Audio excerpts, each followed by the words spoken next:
The mining station on Kepler 442b looked like a metal wound on the planet's red surface. Commander Zixtel watched it through his ship's window as he flew closer. His orders were simple: check the station, file a report, and leave. The Hegemony Council didn't care much about this far corner of space. It was just another routine patrol.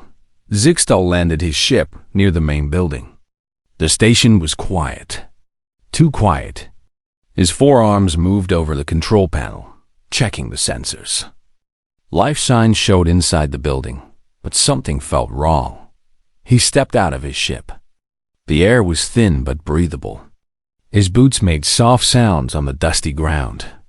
The mining equipment sat still and silent. No workers moved between the machines. No voices called out. Just the wind blowing dust across empty paths. The main door was open. Zixtel drew his weapon and walked inside. The hallway was dark, except for emergency lights that made red shadows on the walls. He moved forward, listening carefully. Then he heard it, a voice, speaking in pain. "I already told you everything I know." The voice was female, speaking in the human language that Zixtel had learned during his training. "Humans always lie," came another voice, this one rough and cold. Zixtel knew that voice belonged to a Skarn. "Tell us about the other survey sites. Where are your people planning to dig next?" Zixtel moved closer to the sound. Through a doorway, he could see into a storage room. A human female sat tied to a chair. Her brown hair was messy, and blood ran from a cut on her forehead. 3 Skarn soldiers stood around her. One held a shock rod that sparked with electricity. The human woman looked young, maybe 30 years old by human standards. She wore the simple clothes of a miner, but Zixtel noticed something strange. Her boots were military grade. Her hands had calluses that came from weapons training, not just mining tools. Sarah Chen, mining supervisor, one of the Skarn, read from a datapad. "Earth Colonial Administration says you've been here for 6 months. But we think you're lying about more than just mineral locations." The woman, Sarah, lifted her head.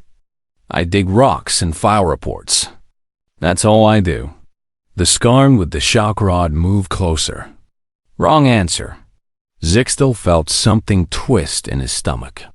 His species, the Veltar, had a strong sense of honor. They protected those who couldn't protect themselves. It was written in their oldest lores and stories.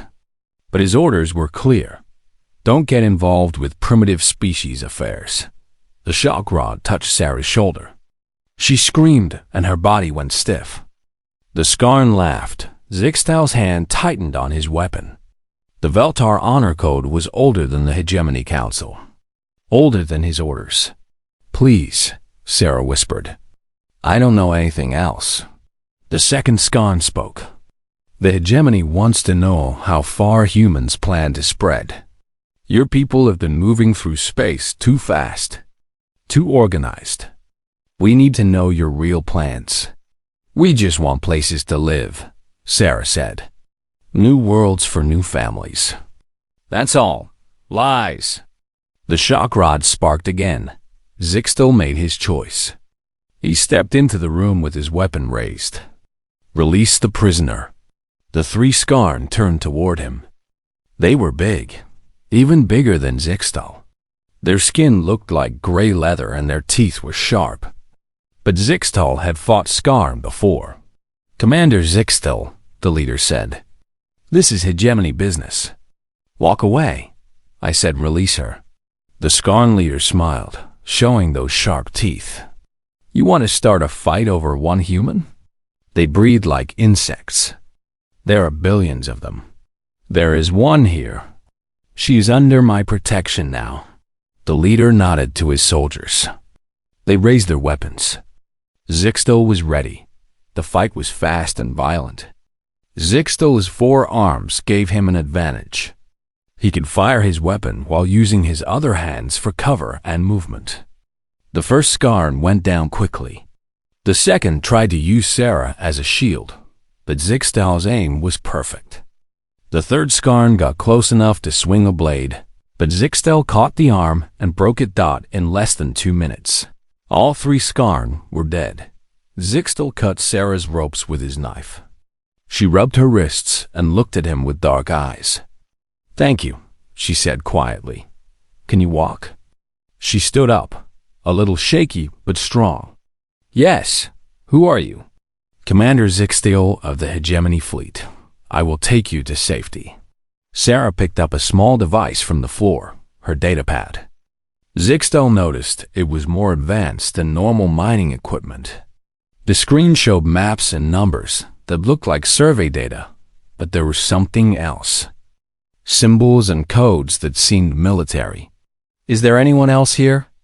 he asked. "No, I work alone." She looked at the dead Skarn. "They came 3 days ago. Said they had questions about my mining reports." "What kind of questions?" Sarah hesitated. "They wanted to know about other human colonies, about our plans for expansion. I told them I'm just a surveyor. I find rocks and dirt. I don't make policy for Earth." Zixtal studied her face. She was telling the truth, but not all of it. Her equipment was too good. Her reaction to the fight was too calm. She had watched him kill 3 armed soldiers and didn't seem shocked or afraid. "We should leave," he said. "More might come." "My data," Sarah said, holding up the device. "I need to get this back to Earth. 6 months of geological surveys. You can send it from my ship." They walked together toward the exit. Sarah moved well for someone who had been tortured. She favored her left side but kept up with Zixtal's pace. "Why did you help me?" she asked as they reached his ship. Zixtal paused at the door. "It was the right thing to do, even though I'm human. I heard the Hegemony doesn't think much of my species. The Hegemony thinks many things. I follow my own code." Sarah smiled for the first time since he found her. "Thank you, Commander. My people will remember this." As they lifted off from the planet, Zixtal didn't know that he had just changed the course of galactic history. He thought he had simply saved 1 life. But Sarah Chun was more than she seemed, and the data she carried was worth more than just mining rights. The war was already starting, and Zixtal had just picked a side. The Hegemony station hung in space like a giant metal flower. Its 5 arms stretched out from the central hub, each one bigger than most ships. Zixtal had been here many times before, but today felt different. Sarah Chun sat quietly in his passenger seat, still holding her datapad. "Impressive," she said, looking at the station through the window. "It is one of our smaller outposts," Zixtal replied as he guided his ship toward the docking bay. "Smaller?" Sarah raised her eyebrows. "How big are your main bases?" Zixtal didn't answer. That information was classified. But he noticed how Sarah's eyes moved, taking in details about the station's design and defenses. For a simple miner, she asked very specific questions. They docked without problems. Station security scanned Zixtal's ship and found nothing unusual. Sarah had hidden her datapad inside her jacket. The guards barely looked at her. Just another primitive human that wasn't worth their attention. "I'll arrange transport to the nearest human colony," Zixtal told her as they walked through the station corridors. "Thank you. My people will be worried." They had almost reached the civilian transport section when Zixtal heard his name over the station speakers. "Commander Zixtal, report to Council Chamber 7 immediately. Priority Alpha." Priority Alpha meant emergency. Zixtal felt his stomach tighten. "Wait here," he told Sarah. "I'll be back soon." Council Chamber 7 was in the security section of the station. Zixtal had only been there twice before, both times for classified briefings. The door recognized his genetic pattern and opened with a soft hiss. 3 figures sat at the curved table inside. Admiral Corthan of the Hegemony Fleet, Director Velmuth of Intelligence, and General Saxel of Internal Security.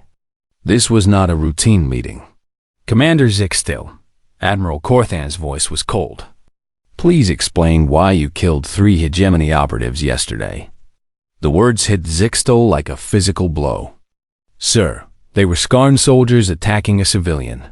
They were intelligence agents conducting an authorized interrogation, Director Velmoth said. Her multiple eyes stared at Zixtal without blinking. You interfered with a classified operation. I saw 3 soldiers torturing a helpless prisoner. I acted according to Veltar Honor Code. General Saxo leaned forward. His species looked like living stone, and his voice rumbled like an earthquake. Your honor code doesn't override hegemony authority.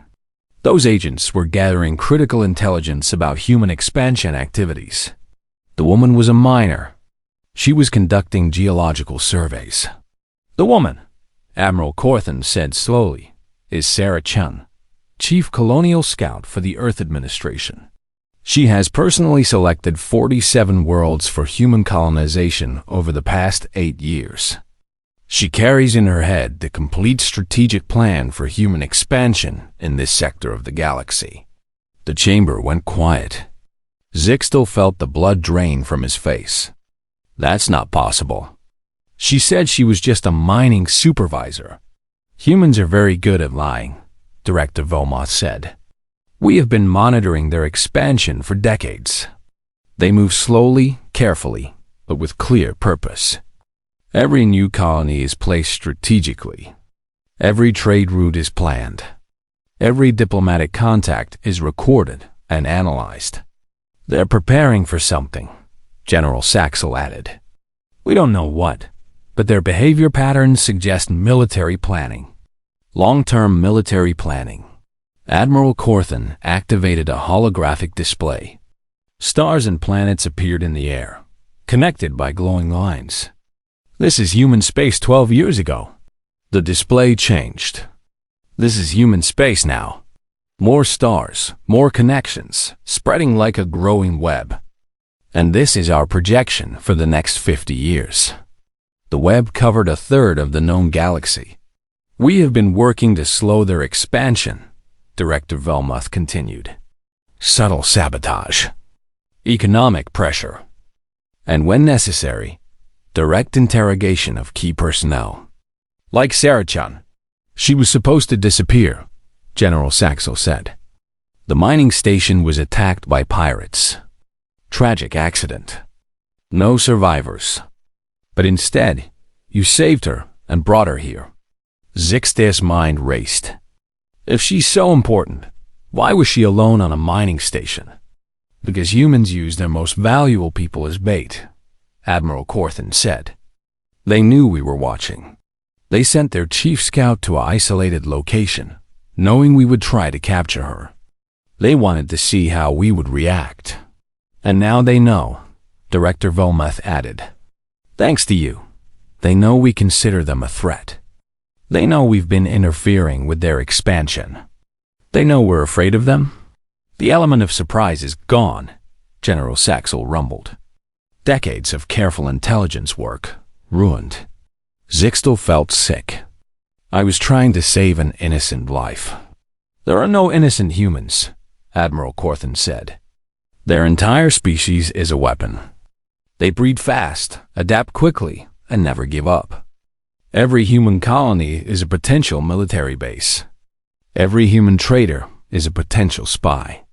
Every human diplomat is gathering intelligence. What happens now? Zixtil asked. Now we wait, Director Velmoth said.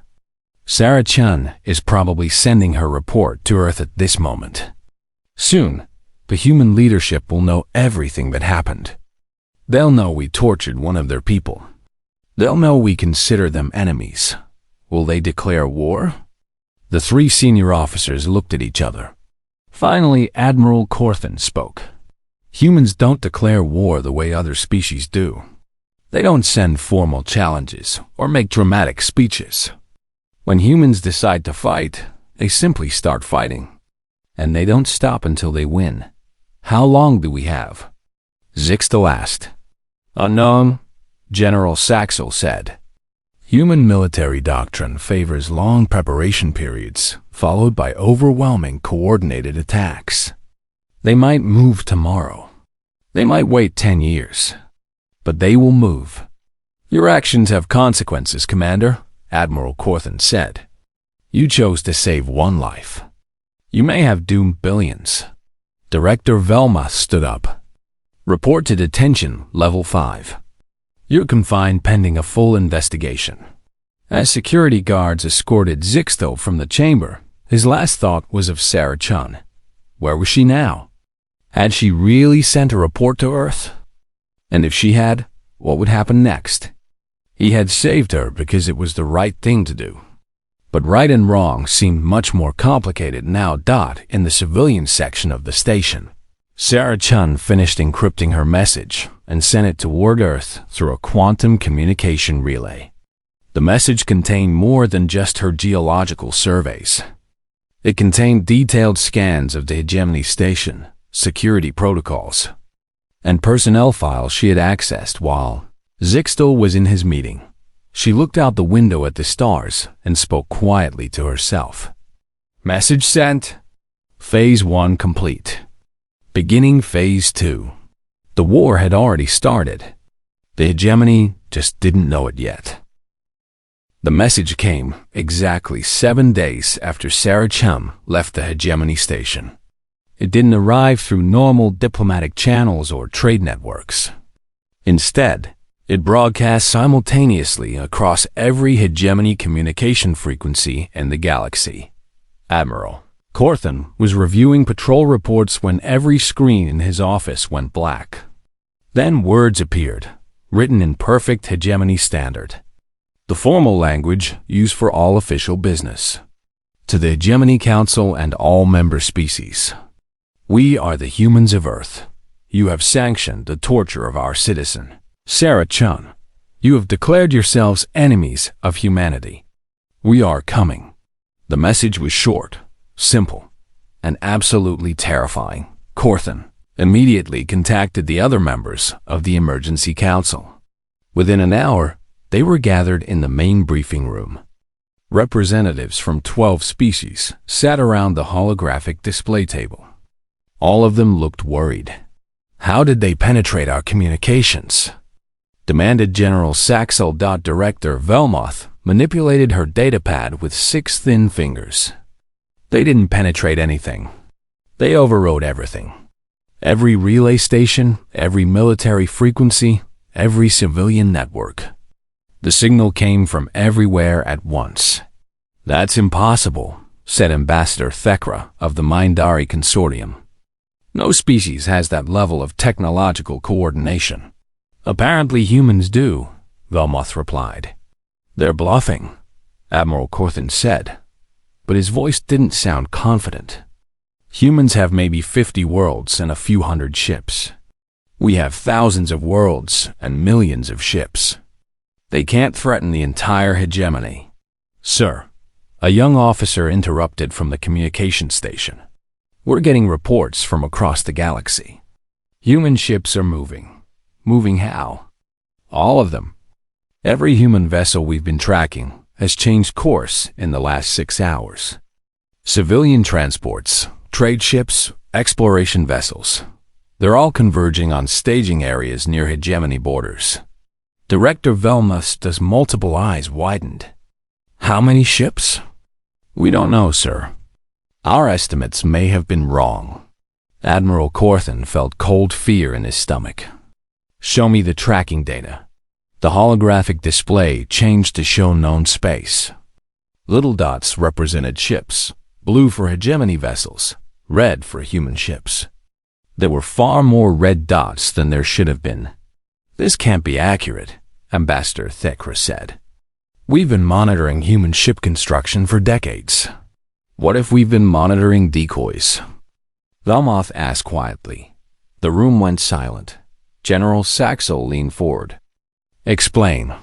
Human ships all look the same to our sensors.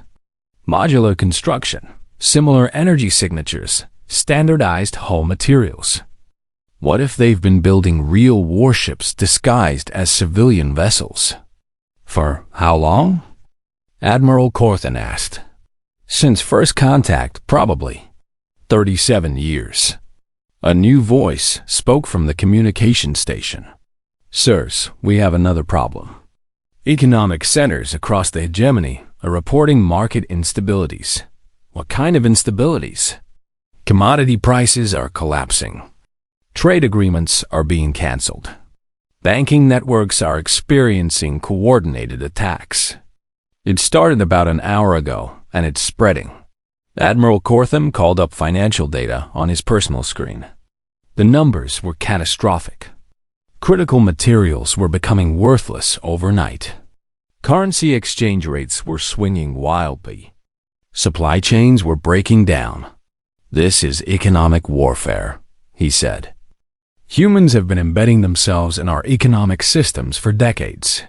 Every human trader, every human bank representative, every human business consultant, Director Velmoth added. They've been preparing for this day. Ambassador Thekra stood up from the table. I need to contact my government immediately. The Mindari economy depends on stable trade with hegemony worlds. Sir, the communication officer called again. Priority message from the Outer Rim Defense Fleet. Admiral Corthan accepted the transmission. The face of Fleet Commander Yorthil appeared in the hologram. He looked scared. Admiral, we have a problem.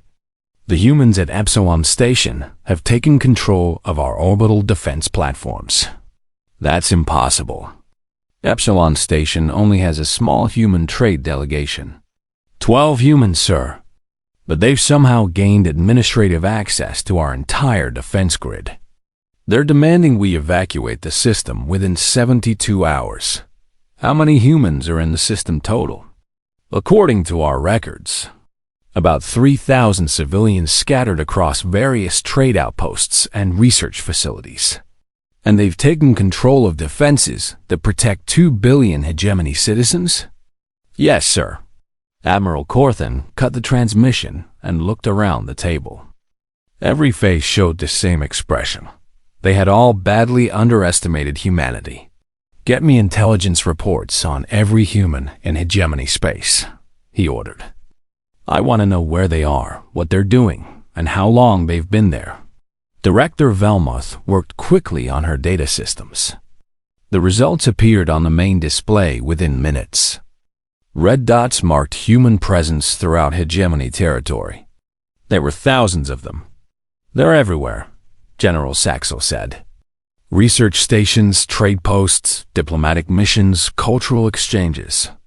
They've been infiltrating us for decades. And we let them, Admiral Corthan said bitterly. We thought they were harmless, primitive. We gave them access to our technology, our economics, our infrastructure. The cultural exchange programs, Ambassador Thekra realized. Human students have been studying at our best universities for 20 years, learning our science, our engineering, our military doctrine. The research partnerships, added Director Velmoth. Humans have had access to our medical databases, our communication protocols, our computer systems. They've been studying us, General Saxo said, learning everything about how we think, how we fight, how we organize ourselves. A new alarm sounded in the briefing room. The communication officer looked up with panic in his eyes. Sirs, we just lost contact with 17 frontier outposts. No distress signals. They just went dark. Attacks? Unknown. The last transmissions were normal, routine reports. Then nothing. Admiral Corthan stood up and walked to the display. The red dots representing human presence seemed to pulse like a heartbeat, or like a countdown timer. How did we miss this? He asked. How did an entire species prepare for war under our noses? Because they think differently than we do, Director Velmoth said. Most species prepare for war by building bigger weapons and more ships. Humans prepared by becoming part of the system they planned to fight. They've been fighting this war for 37 years, General Saxo added. We just didn't know we were the enemy. What do we do now? Ambassador Thekra asked. Admiral Corthan looked at the star map showing human ship movements. The red dots were moving in perfect coordination, like parts of a single organism. It was beautiful and terrifying. Now we find out what humans do when they stop pretending to be harmless. On Earth, in a secure facility buried beneath the Rocky Mountains, Sarah Chun stood before a wall of monitors showing the galaxy. Every human asset was reporting in. Every phase of the plan was proceeding on schedule. Phase 2 complete, she said to the room full of military officers and intelligence analysts. All hegemony communications compromised. Economic disruption at 60% effectiveness. Strategic assets secured. Casualties? Asked the director of Human Defense Force. Minimal. They still think we're not a real threat. Good. Begin Phase 3. Sarah smiled. The hegemony had made a simple mistake. They thought that torturing one human would only anger one human. They didn't understand that humanity was not just a species. It was a family. And when you hurt one member of a human family, you made an enemy of all of them. Yes, sir. Initiating total warfare protocols. Every human in the galaxy is now a weapon. Admiral Corthan hadn't slept in 3 days. The hegemony's greatest military minds stood in the war room staring at a display that showed the slow collapse of everything he had spent his life protecting. Report, he said to the exhausted staff officers around him. 47 star systems have gone completely dark, Major Velkim said. No communications, no trade, no transport. It's like they just stopped existing. Enemy fleet movements? That's the problem, sir. We can't find any human fleets. Our deep space sensors show human ships moving toward these systems, but they disappear before we can track them to their destinations. Admiral Corthan rubbed his temples with 2 of his 4 hands. Ships don't just disappear. These do, sir. They approach a system, then vanish from our sensors completely. 6 hours later, that system goes dark. General Saxel entered the war room carrying a datapad. His stone-like face looked grim even by his species standards. Admiral, I have the preliminary reports from the systems that went dark yesterday. Survivors? No, that's not exactly right. There are survivors, but Saxel paused. It would be easier to show you. The main display changed to show a transmission from Turius Prime, one of the hegemony's major industrial worlds.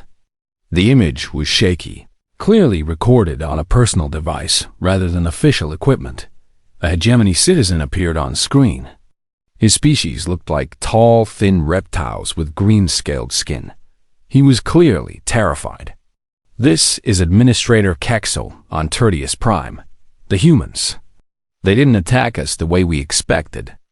They didn't bomb our cities or land troops. They just turned everything off. The image shook as explosions rumbled in the background. First, they took control of our computer networks, all of them. Banking, transportation, life support, manufacturing, defense. Everything connected to a computer system now belongs to them. More explosions, closer this time.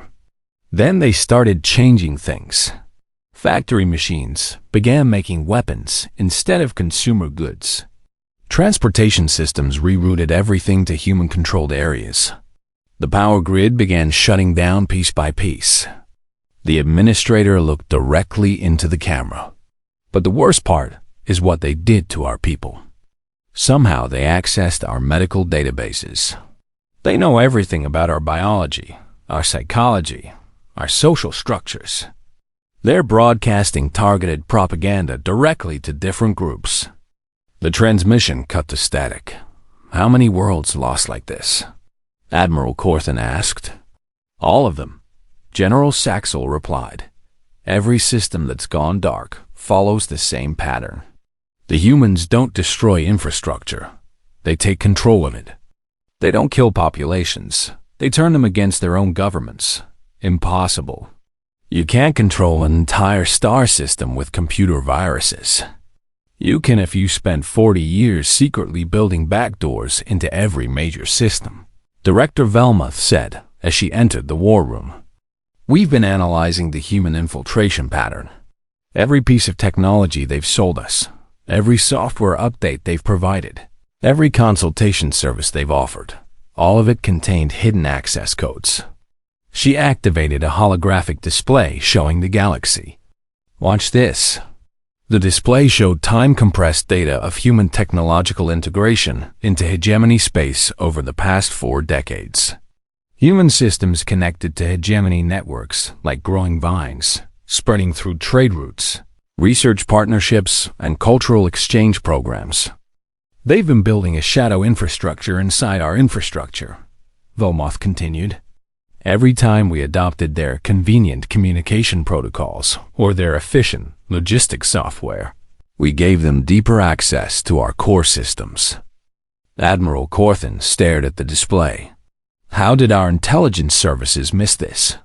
Because they hid it inside legitimate business relationships. Human companies provided real services and real benefits. Their technology actually worked better than ours in many cases. We became dependent on their systems because their systems were genuinely superior. It's worse than that, said a new voice. Commander Zixtel entered the war room under armed escort. He had been released from detention to provide intelligence about his contact with Sarah Chun. Commander, Admiral Corthan acknowledged. Your perspective? The humans I met at the station wasn't afraid of being tortured, Zixtel said. She was gathering intelligence. She let herself be captured to see how we would respond. You think it was planned? I think everything has been planned, sir. The mining operation, the Scar interrogation, my patrol route, even my decision to intervene. They know us better than we know ourselves. Director Velmuth nodded. Our psychological profiles. They've been studying how different species think and react for decades. They can predict our responses to specific situations. It gets worse, General Saxo added. We've detected biological agents in 17 different systems. Not weapons exactly, but viruses specifically designed to target the biochemistry of different hegemony species. Disease warfare? Targeted disease warfare. Each virus affects only one species and causes specific psychological effects. Depression in Mindari, aggression in Skan, paranoia in Veltar. The viruses don't kill, they just make populations unable to function effectively. Admiral Corthan sat down heavily in his command chair. How long would it take to develop such specific biological weapons? Decades of research, Velmuth said. They would need detailed genetic samples from every hegemony species, advanced laboratory facilities, and extensive testing protocols, all of which they've had access to through medical exchange programs and research partnerships, Zixtel realized. They've been preparing to fight us since the day we met them, General Saxel said. The communication panel chimed with an urgent message. Major Velkim read the display and went pale. Sirs, we have a priority transmission from Earth.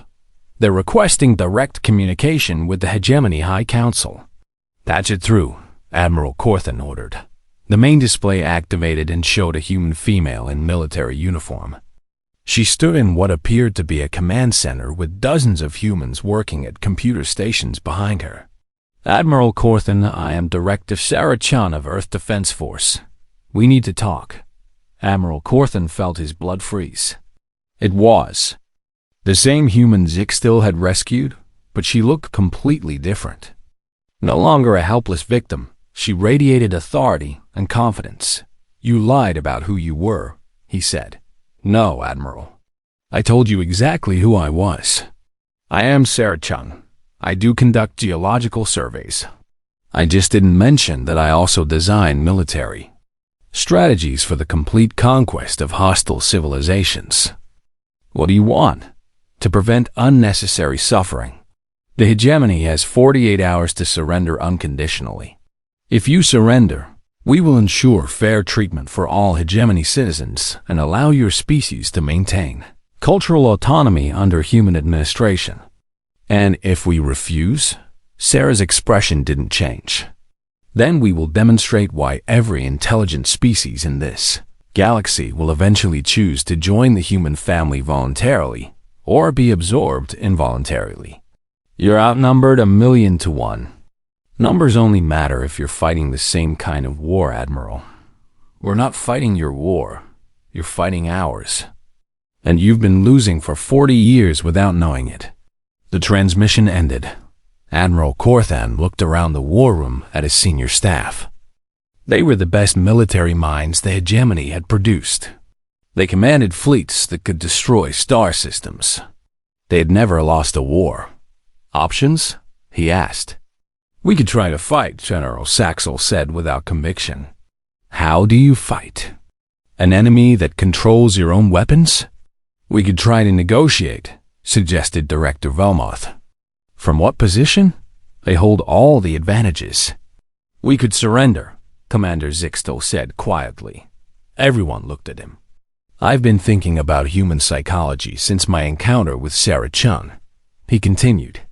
They value honor, loyalty, and protection of the innocent. They didn't start this war for conquest or resources. They started it because we hurt one of their people. Your point?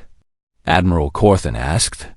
Maybe if we surrender and prove we can learn to respect their values, they'll show mercy. Admiral. Corthan stared at the tactical display showing the spreading collapse of hegemony space.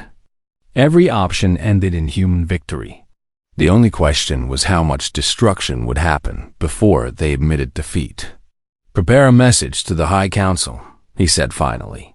Request emergency session to discuss surrender terms. In the depths of space, human fleets that had been hiding for decades in asteroid fields and nebulae began moving toward their final targets. The war was almost over, and it had never really been a war at all.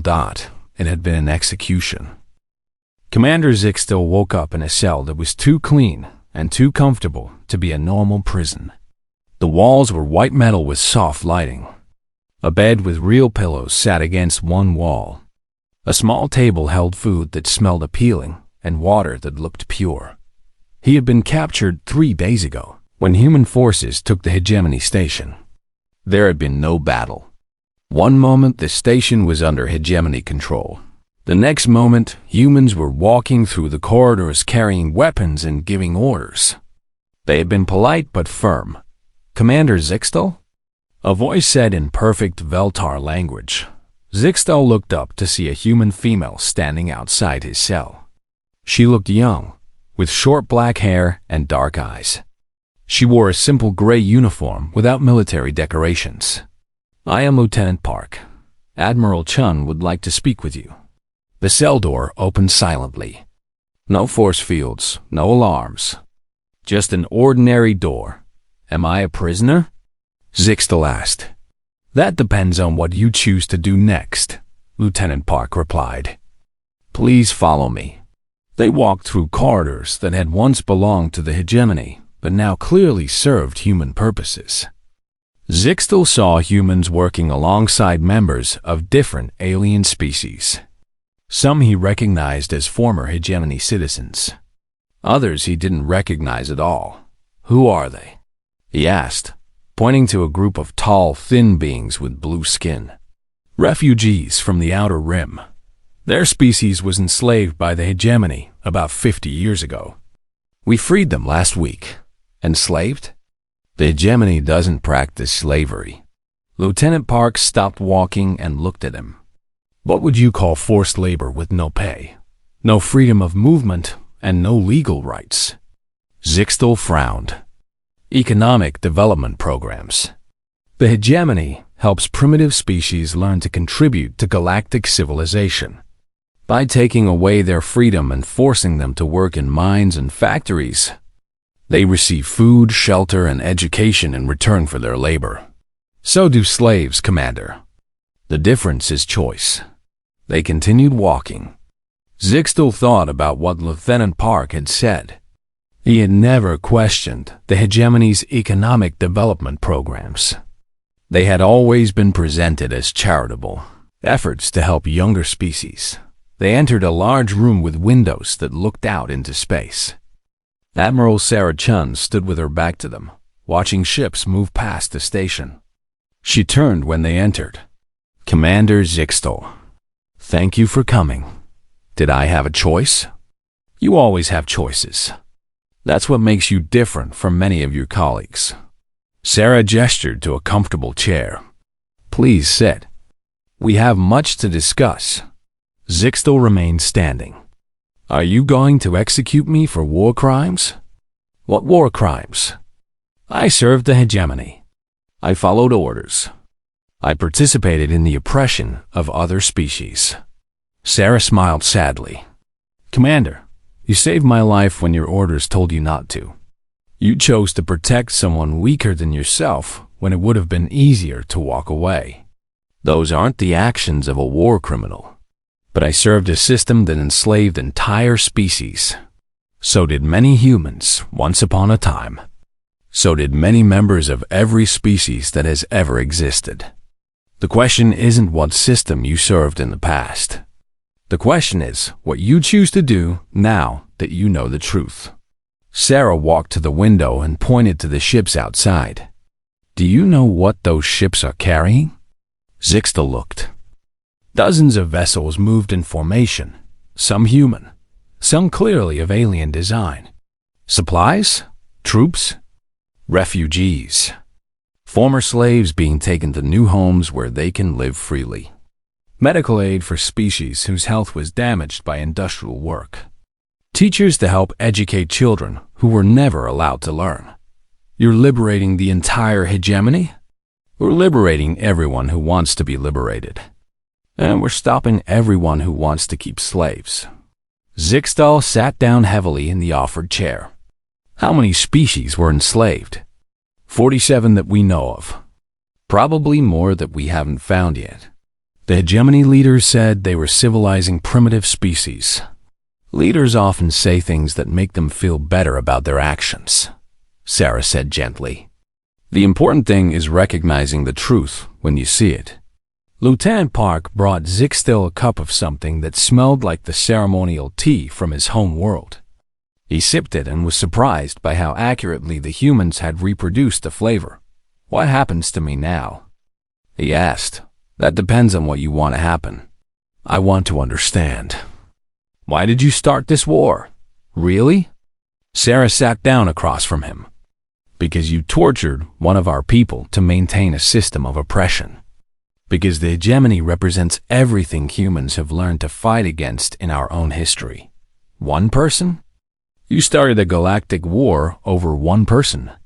Commander, let me ask you something. If someone captured and tortured your closest family member, what would you do?" "I would kill them, even if they were more powerful than you?" "Yes. Even if it meant risking your own life?" "Yes. Even if it meant other people might get hurt in the fighting?" Zixtel paused. Yes. Family is worth any risk. That's how humans think about every human. And eventually, about everyone who proves they deserve protection." Sarah stood up and walked back to the window. "When we first met other species, we hoped to find friends and allies. Instead, we found predators who saw us as prey, and a galactic civilization built on oppression and slavery. So you decided to destroy it. No, we decided to fix it." Zixtel looked up sharply. "Fix it? The hegemony will continue to exist, Commander. But it will exist as a voluntary association of free species working together for mutual benefit. No more slaves. No more forced labor. No more economic development programs that strip entire worlds of resources and freedom. The Hegemony Council will never agree to that. The Hegemony Council no longer has a choice. Most of them are in detention centers like this one, being educated about the difference between civilization and exploitation." Lieutenant Park spoke up. "Some of them are adapting well to the new system. Admiral Vexstar has been very helpful in organizing refugee resettlement programs. Admiral Vexstar was one of the most ruthless commanders in the Hegemony fleet. Zixtel said, in shock. People can change when they understand the consequences of their actions, Sarah said. We've shown him videos of the species his forces enslaved, the families that were separated, the children who died in forced labor camps. Now he spends his time trying to make amends. And if he had refused to change? Sarah's expression hardened. Then he would have been permanently removed from any position where he could harm others. You would have killed him. We don't kill people for refusing to change their minds, Commander. But we do remove their ability to hurt others, permanently. Zixtel set down his teacup. What do you want from me? We want you to help us build something better. Your people, the Veltar, have a strong sense of honor and justice. We need leaders who understand the difference between protecting people and controlling them. And if I refuse, then you'll be transported to a comfortable facility where you can live peacefully for the rest of your life. You'll have food, shelter, entertainment, and the company of other former Hegemony officers who made the same choice. A prison, a retirement home. The difference is in how you choose to see it. Zixtel stood up and walked to the window. The ships outside were moving with purpose and coordination, but there was something different about them. They weren't military formations designed for conquest. They were rescue operations designed for liberation. Why did you really save my life on that mining station? He asked Sarah. Because you were in danger and I could help, but you knew I was Hegemony military. Yes. You knew I had probably participated in actions you considered evil. Yes. So why save me? Sarah joined him at the window. Because evil actions don't make someone an evil person, Commander. They make someone a person who hasn't learned better yet. Everyone deserves a chance to learn. Even Hegemony officers who enslaved entire species? Even them. As long as they're willing to use that knowledge to help rather than harm. Zixtel watched a ship full of refugees dock with the station. Through the windows, he could see families reuniting, children laughing, people crying with relief and joy. The universe is going to be very different now, he said. Yes, it is. The question is whether you want to help shape that difference for the better. Zixtel thought about the choice Sarah was offering him.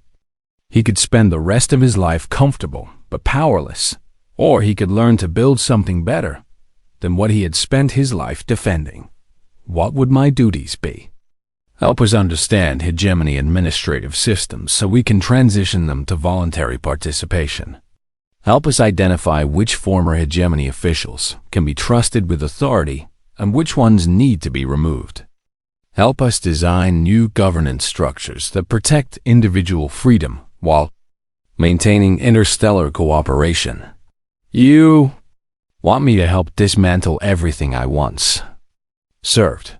We want you to help transform it into something worth serving. Zixtel was quiet for a long moment. Then he turned to face Sarah. On my world, there is an old saying, the greatest honor is to protect those who cannot protect themselves.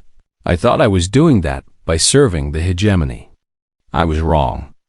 Being wrong isn't a crime, Commander. Refusing to admit it when you learn the truth, that's a crime.